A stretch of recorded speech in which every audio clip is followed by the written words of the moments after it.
സ്കൂളിൽ യഥാർത്ഥത്തിൽ എന്താണ് നടക്കേണ്ടത്? സ്കൂളിൽ നടക്കേണ്ടത് ഒരു കുട്ടിക്ക് പഠനം നടക്കണം, കുട്ടിക്ക് കാര്യങ്ങൾ മനസ്സിലാവണം, അത് അപ്ലൈ ചെയ്യാൻ പറ്റണം.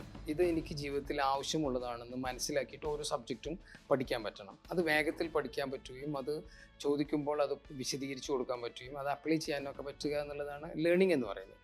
അപ്പം ഈ ലേണിംഗ് ഒരു രൂപത്തിൽ തന്നെ വേണമെന്ന് നമുക്ക് വാശിയില്ല, വാശി പിടിക്കരുത്. ഇന്നത്തെ കാലത്ത് പ്രത്യേകിച്ചും ഇന്ന് ഹൈബ്രിഡ് ലേണിങ്ങിൻ്റെയും പേഴ്സണലൈസ്ഡ് ലേണിങ്ങിൻ്റെയും ഡിജിറ്റൽ ലേണിങ്ങിൻ്റെയും ഒക്കെ യുഗമാണ്.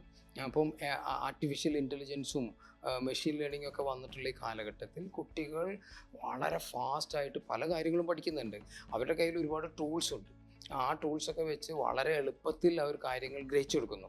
അപ്പോൾ അവർക്ക് യഥാർത്ഥത്തിൽ സ്കൂളിൽ നിന്ന് വേണ്ടത് അതിനെ ഒരു കൺഫർമേഷനാണ്. നിങ്ങൾ സെർച്ച് ചെയ്ത് കണ്ടുപിടിച്ചത് കറക്റ്റ് ആകുന്നു. കാരണം ഈ സെർച്ച് ചെയ്യുമ്പോൾ എല്ലതും ChatGPT പറയുന്നത് എല്ലതും 100% ക്ലിയർ ആയിക്കോണം എന്നില്ല. ChatGPT തന്നെ പറയുന്നുണ്ട് അത് നിങ്ങൾ വെരിഫൈ ചെയ്യണം, ഇതെൻ്റെ ഒരു അറിവാണ് എന്നുള്ളത് ChatGPT തന്നെ പറയുന്നുണ്ട്.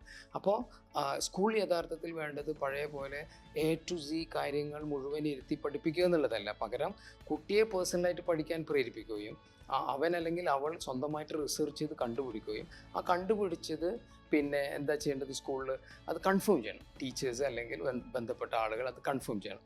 ഒപ്പം അവരെ മോട്ടിവേറ്റ് ചെയ്യണം, അവരെ ഗൈഡ് ചെയ്യണം. അപ്പോൾ ഇത്തരം ബ്ലെൻഡഡ് ലേണിംഗ് മെത്തേഡ്സ് ഇപ്പം എഡൈസ് ലേണിംഗ് സൊല്യൂഷനിൽ, എഡൈസ് ലേണിംഗ് സ്റ്റേഷനിൽ യഥാർത്ഥത്തിൽ സംഭവിക്കുന്നത് ഈ ബ്ലെൻഡഡ് ലേണിംഗ് ആണ് ഒന്ന്. രണ്ടാമത്തത് ഈ ആപ്പിലൂടെ പ്രൈവറ്റ് ലേണിംഗ് നടക്കുന്നു, പേഴ്സണലൈസ്ഡ് ലേണിംഗ് നടക്കുന്നു. ഒപ്പം ഒരു സ്റ്റേറ്റ് വൈഡ് കുട്ടികളുമായിട്ട് കോമ്പറ്റ് ചെയ്യാൻ പറ്റുന്നു.